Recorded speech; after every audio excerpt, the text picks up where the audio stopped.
하나님의 명령대로 이스라엘 백성들이 장막, 성막, 회막 이렇게 다 표현을 해도 크게 틀리지 않을 것 같습니다.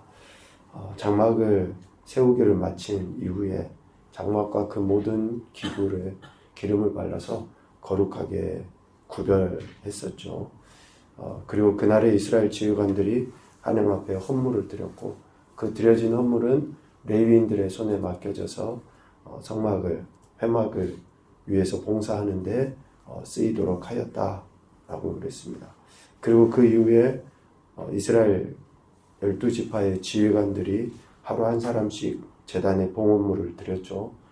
번제를 위해서, 또 속죄제를 위해서, 화목제를 위해서 이렇게 제물을 하나님 앞에 드림으로 하나님과의 교제하는 장소, 그리고 또 이스라엘 백성들 간에 화목하게 하는 장소로서의 회막을 말씀해 주셨습니다.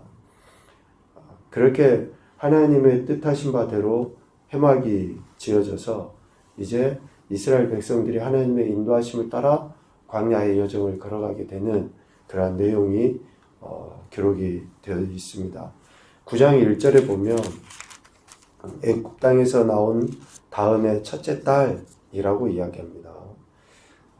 6월절 절기를 지키는 것에 대한 이야기를 하는데요. 9장 1절의 말씀을 보면 성막을 세운 직후인 것이죠.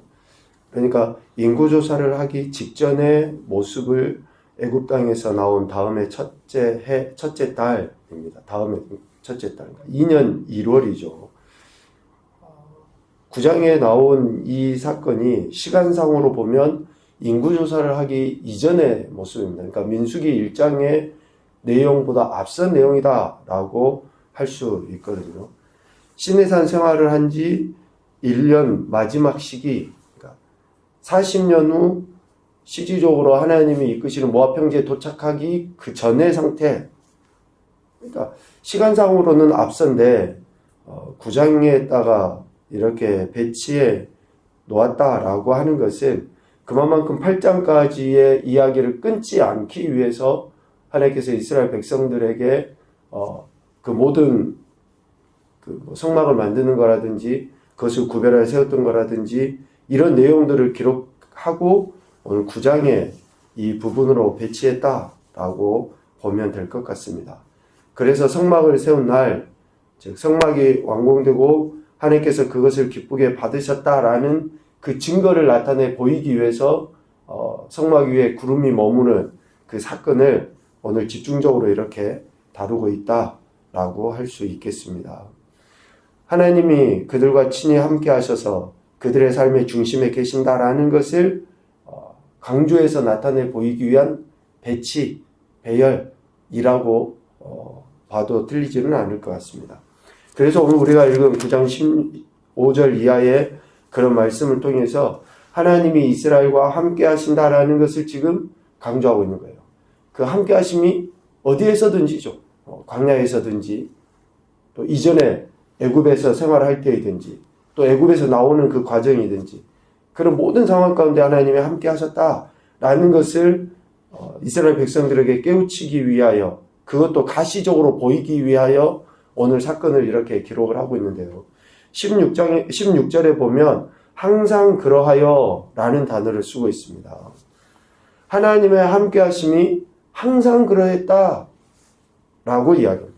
낮에는 구름이었죠. 밤에는 불 모양으로 성막을 덮은 그 현상에 대해서 이야기를 하고 있는데 그것이 항상이라는 거예요. 항상.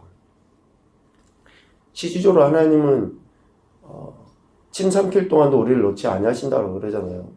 또 손바닥에 새겨놓고 우리를 보고 알고 계신다 그러잖아요. 그러니까 항상 하나님의 사랑이 이스라엘과 함께 하셨다라는 것을 이야기합니다. 성막을 덮은 그러한 가시적인 현상을 보여주는 것이죠. 성막이 처음 세워지던 때만이 아니라 이스라엘 광야 여정을 하는 그 동안에도 계속적으로 하나님이 그들과 함께 하심을 보여주는 현상이다라는 겁니다. 그래서 구름이 성막을 덮었고 불 모양 같은 것이 나타나서 아침까지 이르렀다라고 15절에 이야기합니다. 구름과 불은 하나님의 그 동행 그리고 임재를 상징하는 그런 표현이죠. 그래서 구름이 성막 위에 덮이기도 전에 실질적으로 하나님은 여전히 이스라엘 백성과 함께 계셨고 또 그들의 삶의 중심에서 그들을 다스리고 통치하셨죠. 그런데 가시적으로 그것을 드러내 보이는 거예요. 그러니까 이것은 하나님 입장이 아니고 어리석기 그지없는 우리 인생의 입장에서 하나님이 보여주신 겁니다. 하나님은 늘 함께 계시죠. 그런데 그것을 실질적으로 보여주는 거예요. 이스라엘 백성들에게. 그것을 구름으로, 그것을 불로, 그 매개체를 삼아서 하나님께서 이스라엘과 함께 하신다라는 것을 나타내 보이시는 거죠. 그래서 구름이라는, 불이라는 매체를 통해 하나님의 임재와 통치를 드러내 보이셨다. 그런데 그 과정 속에 이스라엘 백성들은 어떻게 행동을 했습니까? 불평했고 원망했고 때로는 반란했고 거역했고 그러한 일들을 계속 일삼았음에도 불구하고 하나님께서는 그들을 향한 사랑 또 관심 끊지 아니하시고 지속적으로 하나님의 사랑을 보여주시는 거예요. 실질적으로 우리가 출애굽의 여정과 또 이스라엘 백성의 광야의 여정을 깊이 묵상하면 얼마나 하나님이 그들을 정말 사랑하시는가 라는 것을 알게 됩니다. 소위 말하는 우리 인간 같으면 어떻습니까? 정말 단칼에 그냥 연을 끊어버리고 아유 저것들 그냥 뭐 죽어도 내버려둬야지 이런 생각이 우리 같으면 그렇지만 하나님은 결코 그러시지 않는다는 것을 계속적으로 보여주시고 그러한 모습이 결국은 어디까지 이루어집니까? 예수님이 이 땅에 오심까지 이루어집니다. 그래서 출애굽과 광야의 여정이 하나님의 함께 하심을 정말 극명하게 이렇게 보여주는 그런 내용이다라고 할 수 있죠. 이렇게 하나님께서는 이스라엘 백성들과 함께 하심을 가시적으로 보여주십니다. 그러할 때 이스라엘 백성들이 취했던 행동들이 오늘 본문에 보면 기록이 되어 있습니다. 하나님의 임재와 동행의 상징인 구름을 중심으로 그들은 광야 생활을 했죠. 그래서 구름이 지시하지 않을 때는 어떻습니까? 머무는 거예요. 구름이 떠올라서 움직이면 또 따라가는 거고. 계속 여기에 보면 여호와의 명령을 따라 라는 단어를 계속해서 이야기합니다. 그런데 하나님이 직접 말씀하시는 것보다도 실질적으로 보여주는 거죠. 구름이 머무르면 그 자리에 진을 치고 구름이 떠오르면 진을 걷어서 그 자리를 뜨고 우리가 찬양도 주님 말씀하시면 그렇잖아요. 그런데 하나님이 말씀하신다라는 그 말씀이 언어, 단어, 문자의 문제가 아니라 하나님께서 성령으로 감동 감아주시는 그 명령, 구름이 임재하신 것과 같이 그러한 명령에 우리가 순종하고 살아가야 될 것에 대해서 이야기하죠. 지금 이스라엘 백성들이 취한 행동의 모습이 그렇습니다. 그들이 전적으로 구름의 인도하심에 의존했던 것이죠. 모든 사람들이 목격할 수 있을 만큼 구름이 그 가운데 임재해 있는 것을 보고 그들이 그 구름을 따라서 살아갔다라는 것입니다.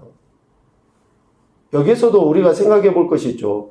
모세에게만 보였든지 아니면 여호수아에게만 보였든지 이후에 지도자에게만 보였든지 이게 아니죠. 이스라엘 백성들 모두에게 지금 다 구름이 보인 거예요. 그것은 어떤 특정한 한 사람에 의해서가 아니라 하나님께서 각계의 사람들에게 감동 감화를 주시고 그들이 하나님의 말씀을 듣고 하나님을 보고 하나님의 인도하심을 따라 살아가야 될 것에 대해서 지금 이야기하시는 거예요. 오늘 저와 여러분도 우리 각자에게 하나님이 말씀하시죠.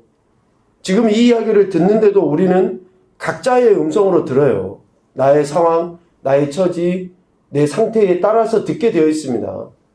그런데 결론은 뭘로 나타나야 됩니까? 순종으로 나타나야 되는 거죠.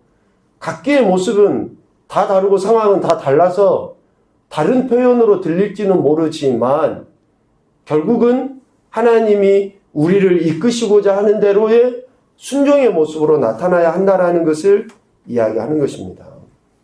그래서 각 개인은 하나님의 임재와 동행하심을 경험할 수 있도록 하나님께서 성막 전체를 이스라엘 백성이 모여있는 전체에 구름으로 임재하셨다라는 것이죠. 구름이 머무는 곳에 이스라엘 자손이 진을 쳤습니다. 여기에서 머물다라는 말은 자리 잡다, 자리 잡다. 그러니까 구름이 성막이 쳐져 있는 곳에 덮인 것이 아니고 구름이 덮여져 있는 그곳에 지금 자리 잡은 그곳에 이스라엘 백성이 진을 쳤다라는 것을 이야기합니다. 성막이 쳐질 곳에 이미 하나님께서 임재하셔서 그곳에 자리를 잡으셨다라는 거죠. 그래서 주님이 우리보다 앞서가시지 우리가 주님보다 앞서갈 수가 없습니다. 주님이 항상 우리보다 앞서서 우리의 삶을 이끄시고 인도하시는 거지. 주님이 우리를 도우시는 분, 그러니까 뒤에서 뒤치다거리하는 그러한 존재로 우리가 취급해서는 절대 안 된다라는 거예요. 성막이 쳐질 곳에 미리 자리를 잡고 내려앉으셔서 이스라엘 백성이 그곳에 진을 치고 하루든지 한 달이든지 1년이든지 구름이 머물러 있을 때 이스라엘 백성은 그곳에 머물러서 하나님과 동행하는 그러한 삶을 살아야 했다라는 것입니다. 그래서 이스라엘의 삶의 중심은 오직 성막이고 그것도 구름과 불로 임재해 계시는 하나님의 성막이 그들 삶의 중심이어야 했죠. 그래서 구름이 머무르면 진을 치고 그곳에 머물렀고 구름이 밤에 있다가 혹시 하루도 못 돼서 떠오르면 곧 그들은 행진하였습니다. 그냥 보편적으로만 생각하더라도 진을 치는 것이 쉽겠습니까? 그런데 반나절 만에 짐을 싸서 다시 옮겨야 된다 그러면 그는 어떤 마음이 들었을까요? 그런데도 불구하고 그들은 그 구름이 움직이는 대로 그 성막이 구름에 따라서 하나님의 임재에 따라서 움직여야 했다라는 것입니다. 여기서도 우리는 생각을 하게 되죠. 하나님의 전적인 주권입니다. 가고 서고 움직이고 행해야 될 모든 것들은 하나님의 주권하신 가운데 이루어지는 거지 우리가 항변할 수 없어요. 하나님 여기가 좋은 것 같은데 좀만 더 머물죠. 여러분 신약적으로도 다 이미 그렇게 실수했던 사람들이 주님께 책망을 들었던 거 우리가 알고 있잖아요. 베드로의 모습.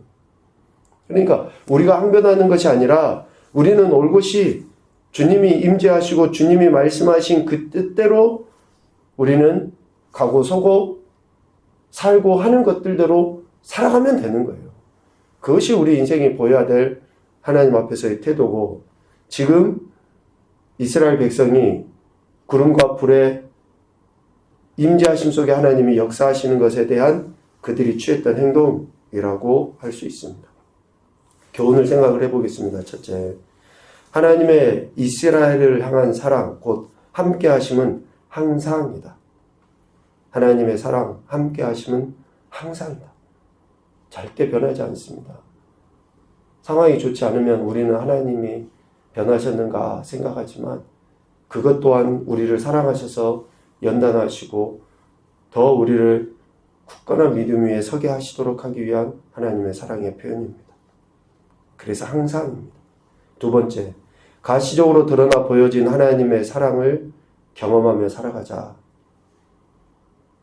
가시적으로 드러나 보여진 하나님의 사랑은 우리에게 이런 문자로 주어진 하나님의 말씀이라고 해도 틀리질 않습니다. 이스라엘 백성들에게는 여호와의 명령이죠. 구름을 통해서 하나님께서 명령하신 그런 모습이라 그러면 그것이 가시적이었다 그러면 오늘 우리에게는 문자적으로 남겨진 하나님의 말씀이 하나님께서 가시적으로 우리에게 보여주신 사랑입니다. 그래서 말씀을 늘 보고 생각할 때 우리는 하나님의 사랑을 경험하게 됩니다. 한 가지 더. 하나님의 임재, 즉 하나님의 말씀에 따라 움직이거나 멈추는 삶이 되자. 하나님 말씀에 따라 움직이거나 멈추는 삶이 되자. 주님 말씀하시면 이라는 찬양을 우리가 자주 즐겨 부르는데 실질적으로 그렇게 살아가야지 됩니다. 그것이 바로 하나님의 임재하심에 대한 우리가 보여야 될 영광이라는 것이죠. 이스라엘 백성들을 사랑하셔서 하나님의 임재하심을 보여주신 것 같이 오늘 우리에게 가시적으로 보여주신 하나님의 말씀 앞에 더 우리가 겸손히 낮아져서 하나님 사랑을 경험하며 살아가는 귀하고 복된 인생이 되시기를 주님의 이름으로 축복합니다. 아멘.